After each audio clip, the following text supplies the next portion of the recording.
Securian's Chief Diversity Officer. So that includes also kind of our associate engagement and some broader community efforts. And I'm just excited to be here and be part of today's conversation. Wonderful. So my first question for you, Tariq, is could you please share with us a little bit about your journey to Securian? Because I know that you've had other positions in the past and other types of work that you've done. So kind of tell us a little bit about your journey here. Well, I've been doing this too long to probably give you like the logical, like all the jobs. It's been a lot at this point in time.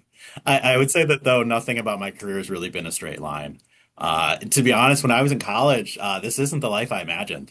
I actually studied international communications and thought I'd go into government work, and I was interning in the Senate, and realized that I really wanted to do something more direct, work that was hands-on in service to people and communities. And that actually led me to join AmeriCorps, where I served with an incredibly diverse group of people for a couple of years. And we did everything from like teaching to fighting disasters, all sorts of work as a team. And really, that experience shaped me in a lot of ways. It really taught me what's possible when a bunch of people from different backgrounds really come together to solve hard problems with kind of humility and urgency. You know, I, I'd be lying if I didn't say I was shaped personally too. A lot of what I think about these days is my dad, and my dad was an immigrant, and probably one of the smartest and most genuine people I've known. And I watched a lot of people dismiss him and overlook his perspective, kind of over time a lot. It taught me pretty early on how deeply people crave to be seen and be respected for their true talents, and hopefully that's become a guide to some of how I shape my work and kind of my approach to the work. I'll skip a whole bunch, and then like I eventually ended up in diversity, equity, inclusion at Target. It was almost a practice interview, but it ended up being a perfect fit for my values and my skill set. I spent about almost 15 years there, really focused on creating environments where people can contribute fully. And where the organization itself can really take on the thorny human challenges that determine whether their people thrive or not. And then 3 years ago, I made what felt like a big leap. I came over and joined Securian. And what drew me, frankly, was the culture. It was the chance to really connect the DEI work, the associate engagement work, and the community impact all together. And that included serving as the director of the Securian Financial Foundation, which has been amazing. It was a scary move, to be honest, but it's been one of the most fulfilling decisions I've made. Well, that's great. Thank you so much for sharing. And I didn't realize even that we had some things in common in terms Oh, of, yeah? international, being interested in international work and public service, and then also, kind of the immigrant background, and Yeah. seeing that and having that affect kind of your reason for wanting to go into philanthropy and, have a social impact.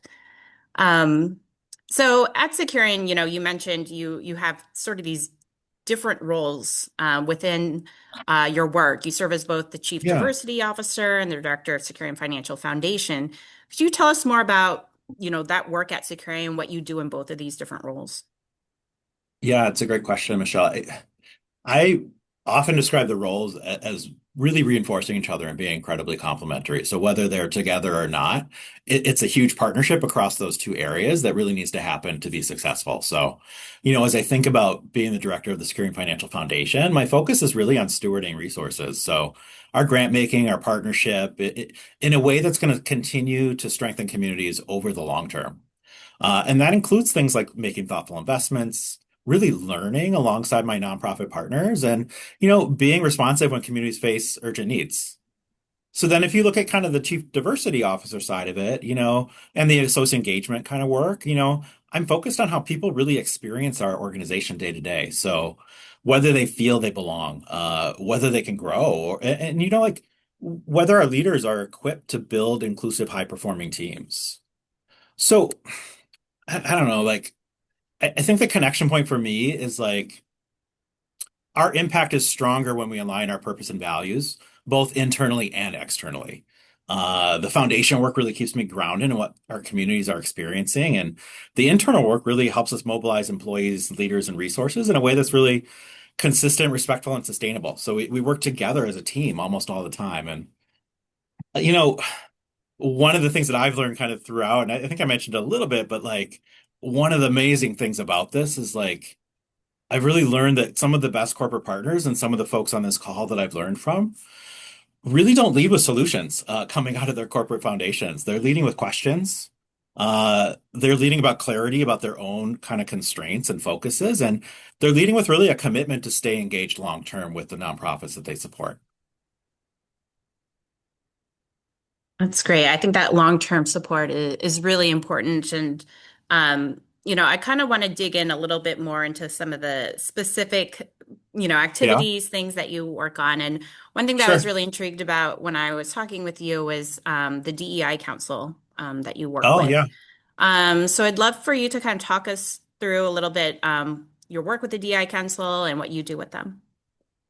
Yeah, so the DI Council is a group of 15 associates at Securian who really are my thought partner and for my team as we continue to look at kind of DEI in service of the organization. So they really help me think through our diversity strategy, bring perspective from multiple lived experiences, and really help amplify our diversity work across the organization.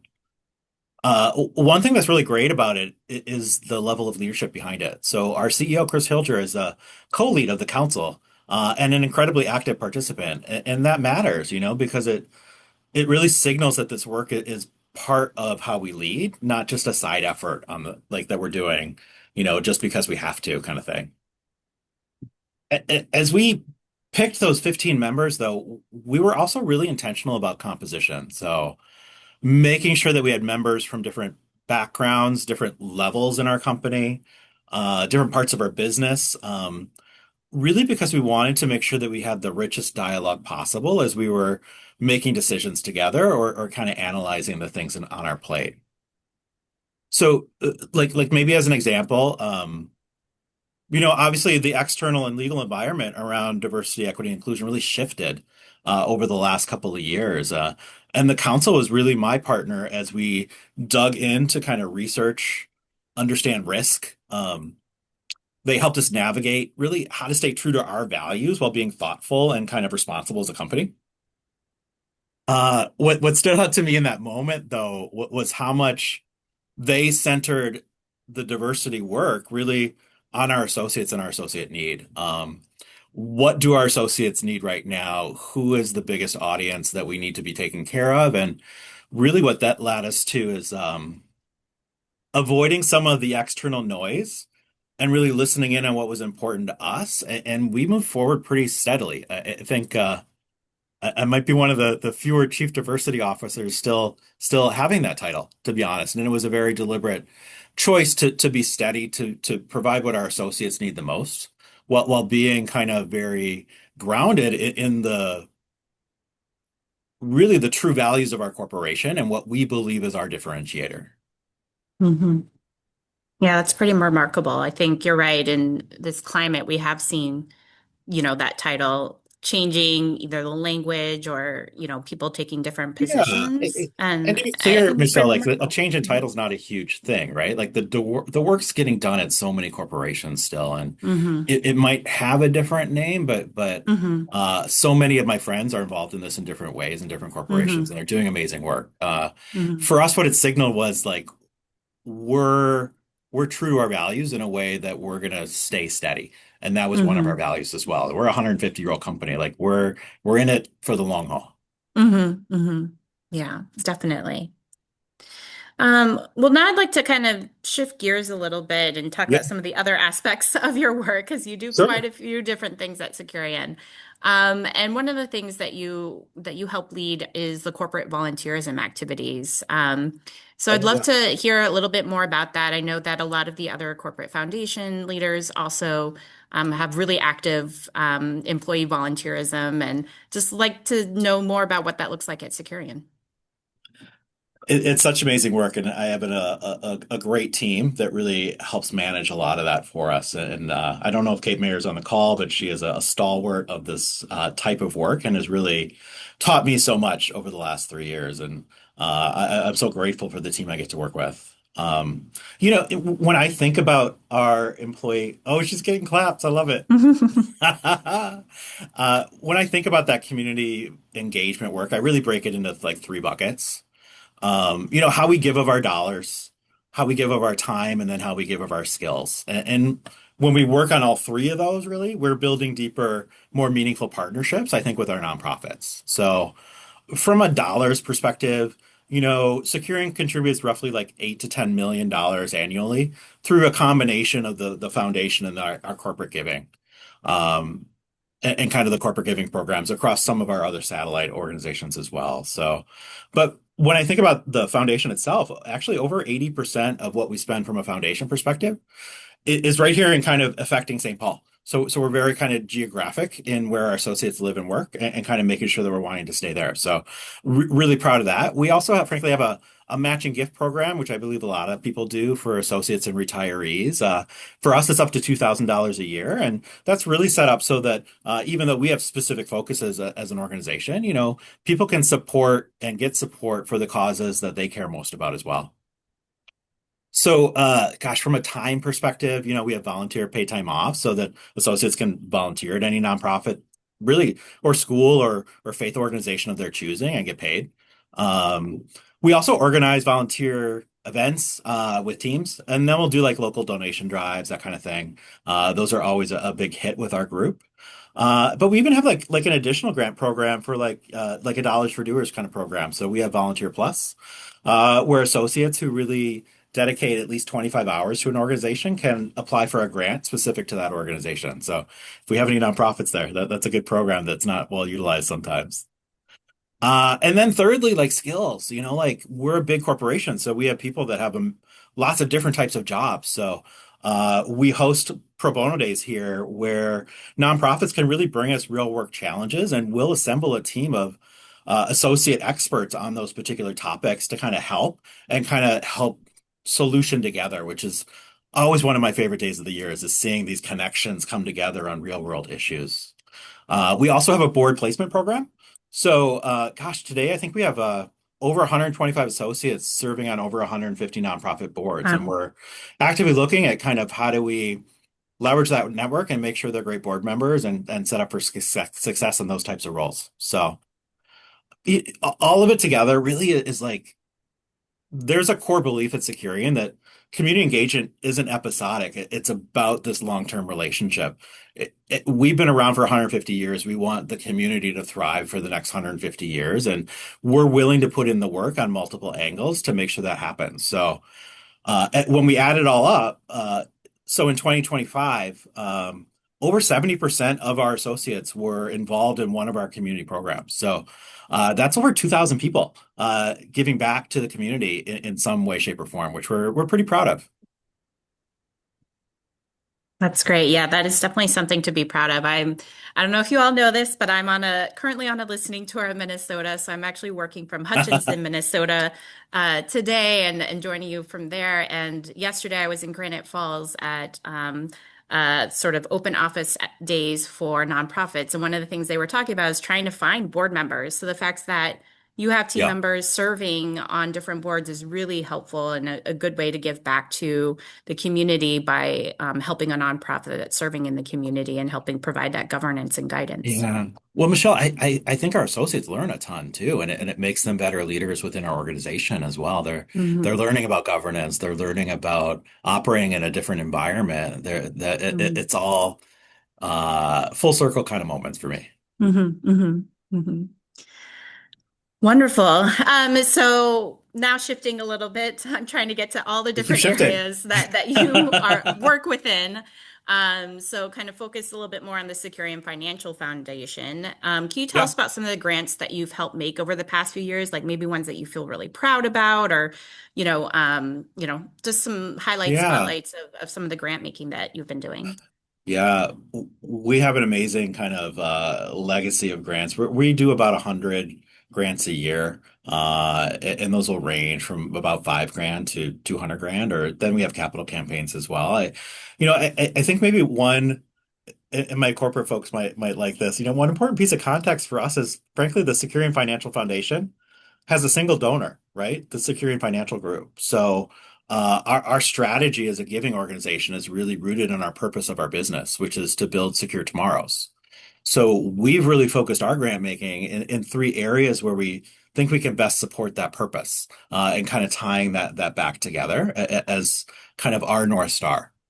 So for us, we really give in three categories. It's financial stability, youth and education, and vibrant communities. So, gosh, so for financial stability, maybe a great example is our partnership with Habitat for Humanity. So like supporting Habitat really helps us help our neighbors realize the dream of home ownership, right? And I think about that as a really important step in building long-term stability and hopefully, frankly, legacy wealth over time. So kind of helping people get on that first step. We're also, from a youth and education perspective, maybe Big Brothers Big Sisters is a nice example. Their mentorship model, we really think helps young people achieve their full potential and really has an equity focus within it as well. So they're looking at things like academic, social, their emotional skills, and really the long-term relationship between that big and that kid over time, I think is really amazing when we start to look at what kind of effect that has on people and their growth as they start to think about building for a lifetime. Vibrant communities is a pretty big bucket. It's got a lot of different things in it. I think where we've been spending a lot of time, frankly, lately might be like with the St. Paul Downtown Alliance. So we're a company headquartered in downtown St. Paul. We've been in St. Paul for almost 150 years, and we're frankly active supporters of what it means to collaboratively imagine what downtown should be in the future. It's really our home too, so we want to be part of that conversation. So this focus area really helps us ensure that like economic things are considered, but it's also about the connection we have across downtown, that we have sustainable places to live and work. So really kind of collecting that all together within that bucket of making a vibrant area for our neighbors and our community and our associates. So, gosh, across all the areas though, like we try to stay really focused. We listen a lot to our nonprofit leaders who frankly know our communities better than we do. Um, we also try to stay focused on not just the activity that we're doing at the time, so the grant, but also the longer term stability, so the relationship over time, and really investing at that. So we kind of get that clear purpose from combining what is our purpose as a business and what the community needs, and really doing what we do best, which is kind of forging the long term relationships across multiple lines to make that happen. That's great. And kind of speaking of evolving, Yeah. how do you think that Securian's grant making has evolved to address maybe some of the rapid response needs that we've been seeing over the past few Oh, yeah, months? yeah. Well, uh, first of all, I'm so proud of the work the team did around this kind of rapidly revolving situation that kind of affected so many of our community members and our team as well. So, I think everyone was under such significant strain in the beginning of this month that it really started to show. So, frankly, the first thing we did as an organization was partner and listen. We wanted to understand where our help was needed the most, and we wanted to figure out how we could support efforts already underway rather than trying to duplicate them. I'll be honest, like Minnesota Council on Foundations was a great partner in that. So thank you, Michelle. I think that what you did to coordinate across foundations really played a key role in how we were able to rapidly deploy in a very meaningful way. So thank you so much for that. Well, thank Um, you. yeah. Yeah. Um, so as we started to activate, we did find one of those channels that was already existing. So we really put in $200,000 to the Minneapolis Foundation's work around particularly the rapid response around small businesses and stabilizing our Mhm. businesses through this kind of critical time. The second was we really leveraged the relationships we already have with so many of our partners across the city. So we identified six local nonprofits that were already adapting pretty rapidly to meet the emerging needs. We provided them off-cycle grants that were above and beyond any of their existing kind of operational grants, because we wanted to really show them that flexibility and trust really mattered in this moment. So they didn't apply, they didn't have to go through any process. We're just like, hey, we'd like to give you a check. because we know you're doing this amazing work, and let's be partners as we continue to move forward. Third, obviously, we have a group like, right, like 71% who's incredibly invested in the community. So we wanted to engage our associates on the topic as well. So we ran some targeted donation days, really highlighting the nonprofits that we were going after, and then really reminded people of our matching gifts programs that they could actually increase their own generosity to make it go farther.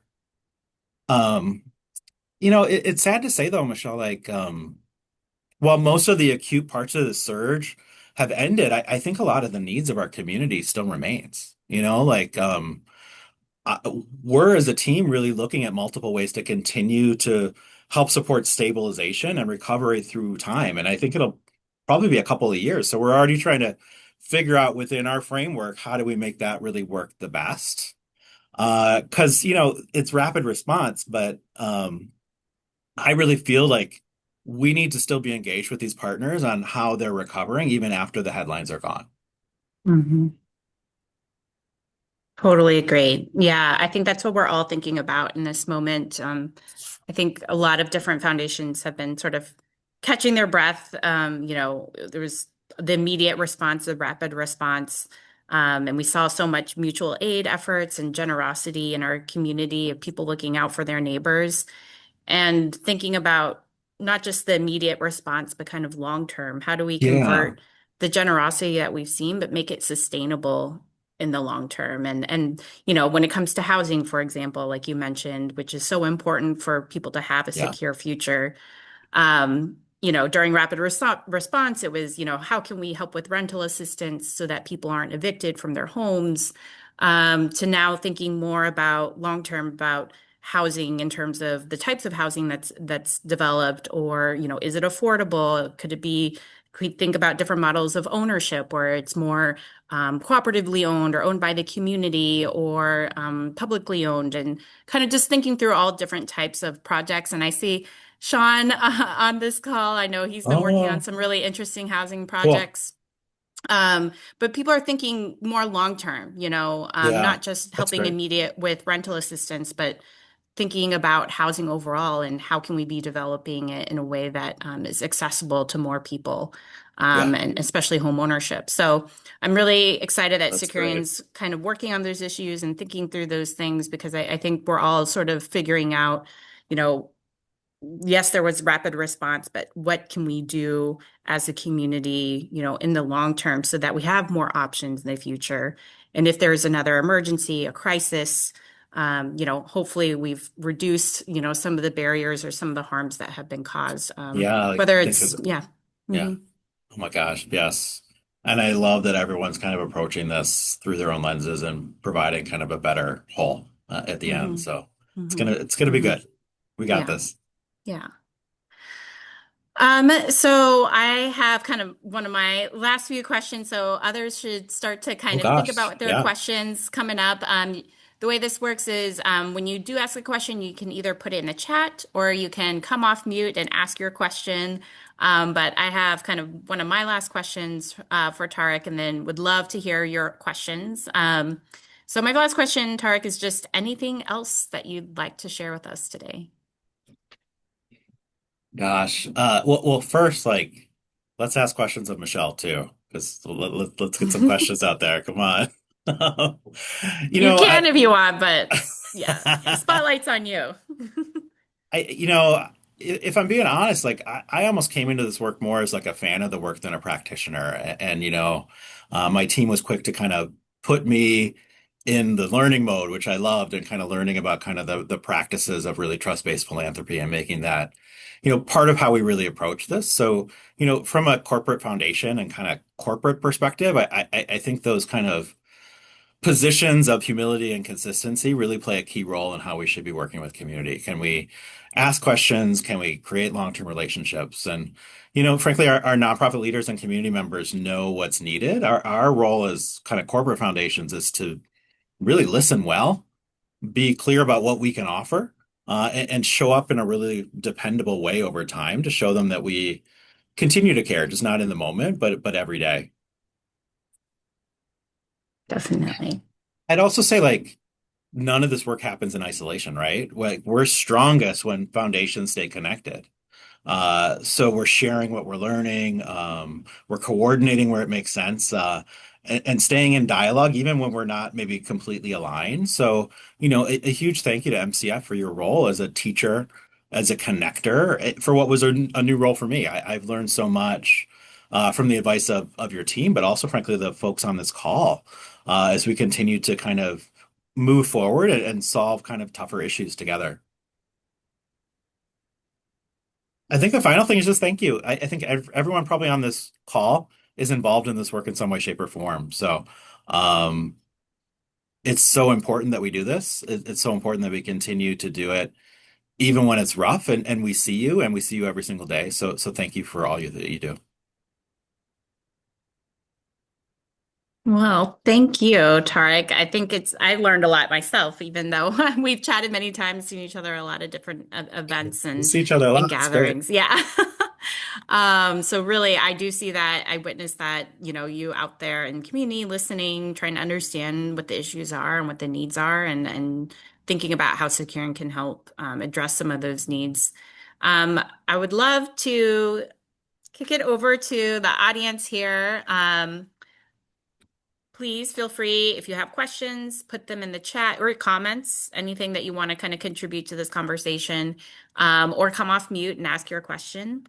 While you're doing that, you can raise your hand too. I'll look out for that. I'll just share in the meantime some information about some upcoming events that we have here at MCF.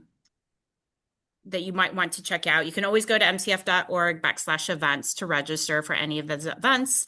So we have a Franklin Avenue Cultural Corridor tour coming up May 20th, which is really exciting. I love going on these tours and really understanding the different Native communities across the state of Minnesota. And so this one is going to be local in the Twin Cities. Last year we did one up in the Duluth area. So it's a really good chance to meet with other members in person and understand different parts of our community. And it's put on by We Are Stand Here Minnesota in collaboration with MCF. We have a new member. We have member orientation. So if you want to learn how MCF resources that are out there that you can take advantage of as a member, maybe it's been a while and we have some new ones that you might not be aware of. You should always try to join. That's coming up here on May 21st. And then, we've been talking about the rapid response coordination efforts. We are kind of wrapping up kind of the rapid response coordination efforts that we've been doing over the past few months, but we'll be providing legislative updates as well as on the 29th.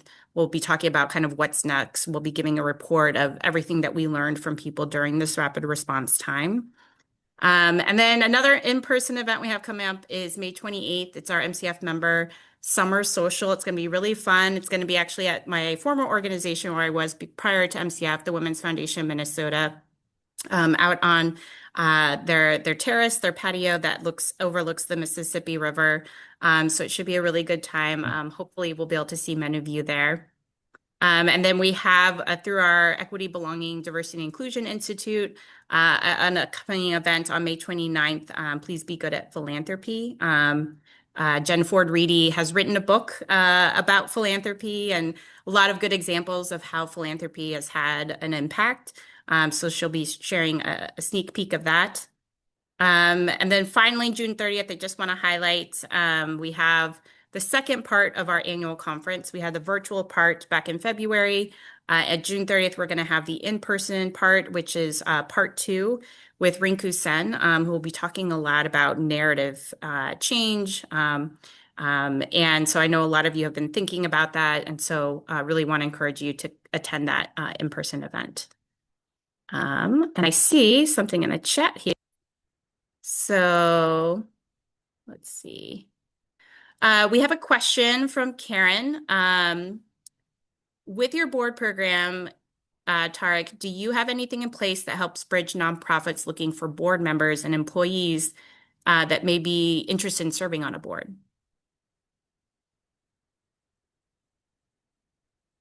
Oh, I think you're on mute. There you go.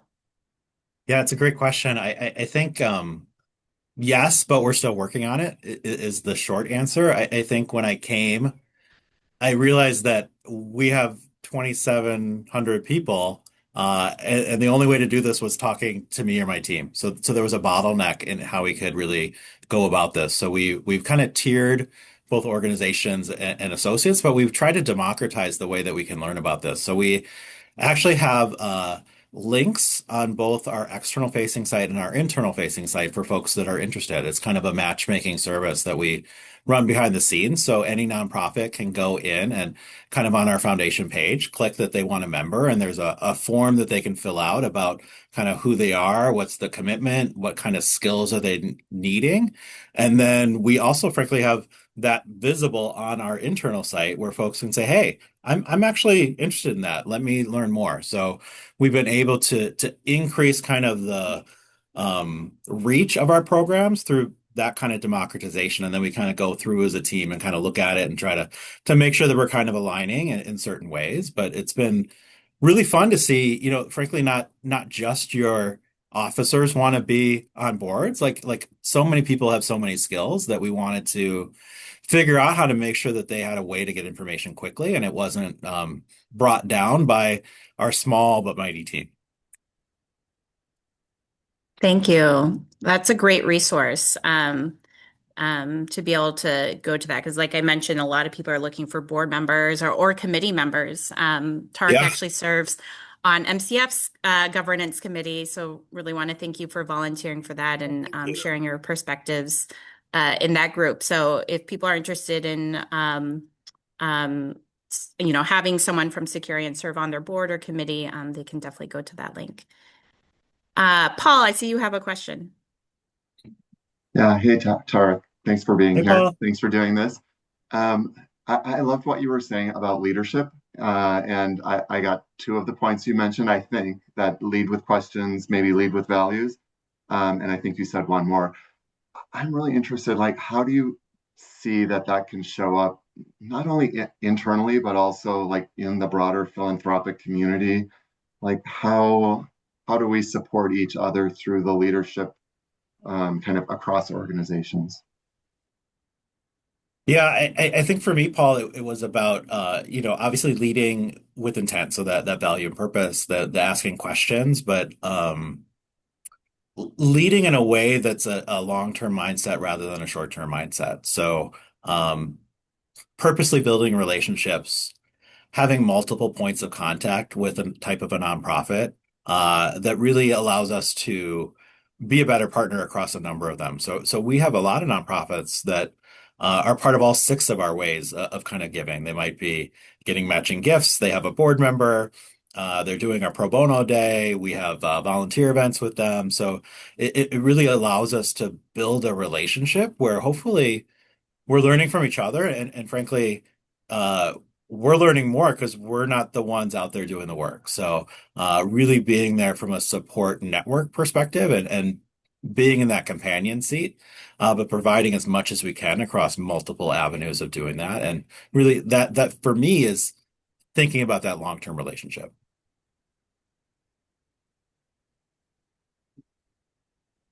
All right. Other questions, feel free to continue putting them in the chat or raise your hand and you can come off mute. Otherwise, I'm going to keep asking some questions Oh, too. okay. So I was really curious. I love how you mentioned that part of the corporate volunteerism is that, you obviously have a lot of different experts at Yeah. Securian who kind of lend their skills and talents to help nonprofits in the community. Do you have any kind of examples of that that you might want to lift up of, I mean, I'm thinking, especially I know a Yeah. lot of nonprofits, a lot of the ones I met with yesterday, we're talking about finances and like, having kind of expertise in different areas, legal, some of those different issues. So just Yeah. curious about some of that. The requests we get the most are kind of like marketing, technology, and HR related, which is really Mm. interesting. And I think that they're just departments that might be, smaller in our nonprofit since they're not client facing in some ways. So a good example is we had Circus Juventus in for the last couple of years. So they run kind of the circus school over in St. Paul in the Highland Park area, and they put on shows, and it's a great inclusive environment for kids to kind of learn about something new. And they really wanted some help analyzing kind of how they make money from their shows versus kind of what they needed to do from a marketing perspective to maybe increase that. And they posed this to the team, and like I kid you not, Michelle, like within 3 hours, like someone had built a spreadsheet to kind of help them analyze what they're getting from ticket revenue, how much of it is related to marketing, what types of marketing was the most advantageous or getting them the most clicks. And it really led to them being able to make much better decisions on how they spend their money based on the Hmm. results that they were getting. They were kind of I wouldn't say like just throwing it against the wall, but they didn't understand that data in a way that obviously any corporation has a huge organization to really be able to look at these things and understand them better. Hmm. Yeah, that's a great example. I love that. Yeah. Spreadsheets. Always, you need somebody who's good at spreadsheets and can kind of clarify some things and yeah, help Yeah, track things. So, um, we also have a question from Andrea. yeah. Um, yeah, the link for the board, like if you wanted someone from Securian to potentially serve on your board, I think you mentioned there was like a Oh, link yeah, yeah. or a form. Um, it's on Securian.com. If you kind of go up there and look for the foundation, I think it'll be under our community and then foundation, but it's right on that page on the right. Okay, great. Thank you. I want to be Oh clear yeah. too, like we're not guaranteeing that we're going to find you a board member. Yes. We are going to look, we're going to see if the fits fit, but there are a lot of needs, and we just wanted to be able to fit as many of them as we could into the work that we do. Hmm. Yeah. Yeah. That makes sense. That's the corporate side of me, like no guarantee. Yes. Yeah. You want to make sure it's a good fit. So Yeah. We great. actually run the risk of like if it's not a good fit, like that affects both that nonprofit and us. So Hmm. we never want to put a person in a position where they're not going to be aligned with that organization or providing the right skills. Like it Hmm. needs to be the right fit for it to be good, because doing it wrong is almost worse than not doing it at all. Hmm. Definitely. Other questions? Otherwise, I can continue with my questions. Um, I was really interested, Tarek. I know you mentioned kind of you know, when you were younger, your Yeah. family and being from an immigrant community, how that affected you. Can you talk a little bit more about that? I'm just kind of curious because I think Yeah. it really drove you into kind of this career. Yeah. And it's more of a feeling for me now, Michelle, but I think, having a dad that was brown, highly educated, like kind of through a PhD and all that, and uh, seeing him in a room with lots of folks that didn't look like him, and never seeing him felt heard, if that makes sense. So like Hmm. that opinion didn't matter until someone else said it. And just the to be real with you, the toll that took on him coming from a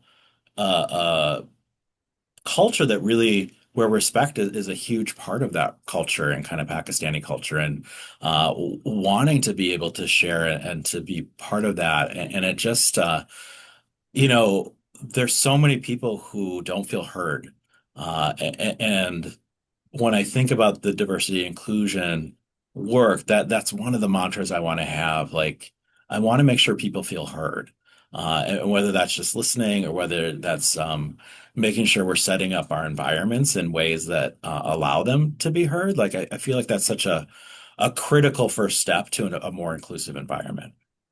Hmm. Definitely.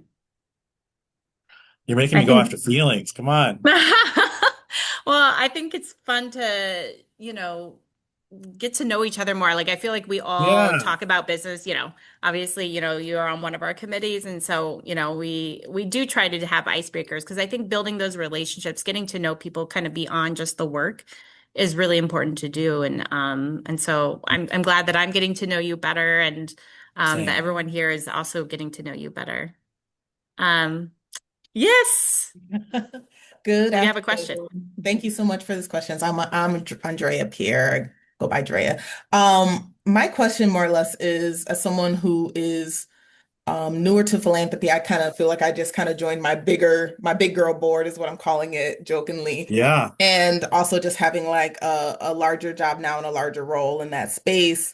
I find it like I'm looking for that community of other people who are in philanthropic places, who are BIPOC, are just people of color. Yeah. And where do you find that in the Twin Cities? And even though I'm from here, it's like, okay, but I'm still looking for that community. And it's weird to say that even though I'm born and raised here, but like where do people find that here? And do you guys know?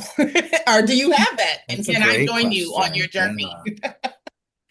Well, I think Michelle will be a great resource for you in that. From a corporate perspective, we're still working on just like we want our board members to learn from each other. So how do we build that community amongst them? Um, I am blessed that so many of my colleagues from Target continued to serve on board. So that was a great group. But I don't know if anyone other than maybe a Propel would have like a more specific kind of subgroup of folks of color who are serving on boards. Because I think maybe what you're getting at, Andrea, is like sometimes it's not awesome, right? Sometimes you might be the only person of color in that board. And how do you say the right things in a way that they're heard and can be moved forward and really feel that you're part of that process. So I love where you're going. I don't, maybe you need to set it up. We do have some I'll come. resources. I just put some links in the chat. So, MCF is very committed to issues of equity, and we actually have now Equity, Belonging, Diversity, and Inclusion Institute. And as part of that, we have a people of color and LGBTQ plus community of practice that meets regularly, both virtually and in-person events. And so I would definitely check that out. I personally love going to those circles and all different types of topics are discussed. It usually starts out with kind of smaller group circles where you can share, there are prompts to kind of get the conversation going, but people talk about all kinds of challenges. So definitely bringing Okay, up, check that out. challenges with serving on a board, is certainly one that you could bring up. And maybe we'll even have like a more specific like topic on that for the future. But it's just a great place to be in because it's other professionals of color who are trying to figure things out. And um, you know, I think having those spaces is really helpful for connection. And we have other, opportunities in terms of training and webinars, educational events. But that's one that I would recommend, Drea, for if you specifically want kind of like a community of practice people you could talk with.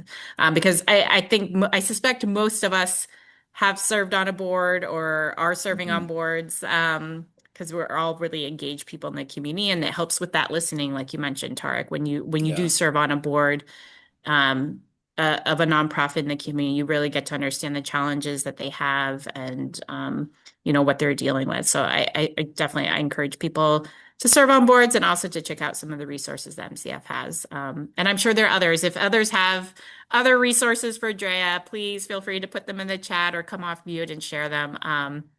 Those are just the ones that I know that MCF provides. Great questions. Any other questions? Or anything else that you want to talk about, Tariq?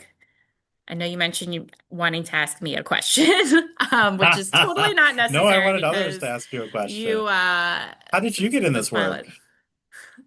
We did have a CO chat in January Oh, where I I have to kind go of talked listen? Okay. about that a little bit, but I can just I guess say briefly, because it's related and really Yeah. similar to your own story. My parents are refugees from Vietnam, and they're part of the first wave of refugees that came over to the US, immigrated here in 1975 after the fall of Saigon. And so We ended up in a very small farming community in rural Oh, Kansas, and just witnessing, some of the barriers that they face and the hardships that they face and challenges is what really drove me to wanting to give back to the community because we also experience a lot of generosity, that same spirit of oh, generosity that we've been experiencing here in Minnesota over the past few months and that probably the whole world knows about now.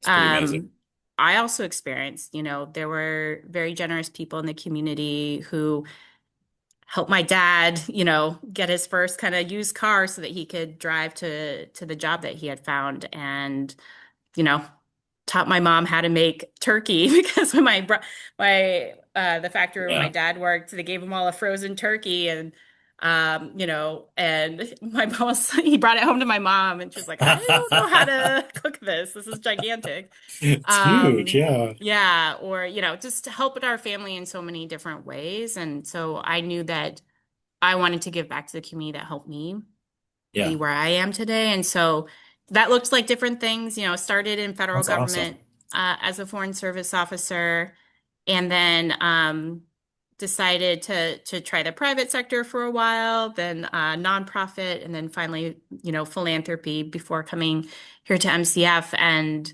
I think a lot of it has been driven just by seeing my own family and the experiences they've had, and my friends as well, um, and wanting to do something about that, and wanting to both give back and also make things better so that future generations don't have those same challenges that my parents had or that I had. And I do see, it's a long Yeah. arc, but I see things getting better and better for people. There's I still hope a lot of so. challenges, and we have way more to navigate, in these coming years and decades. But I do have hope because of that spirit of generosity that I see within people. I think it's just a matter of us all working together. That's amazing. Thank you. I honestly think we're better positioned to succeed because you're in the position you're at. So I'm glad that your journey led you to it. Well, thank you.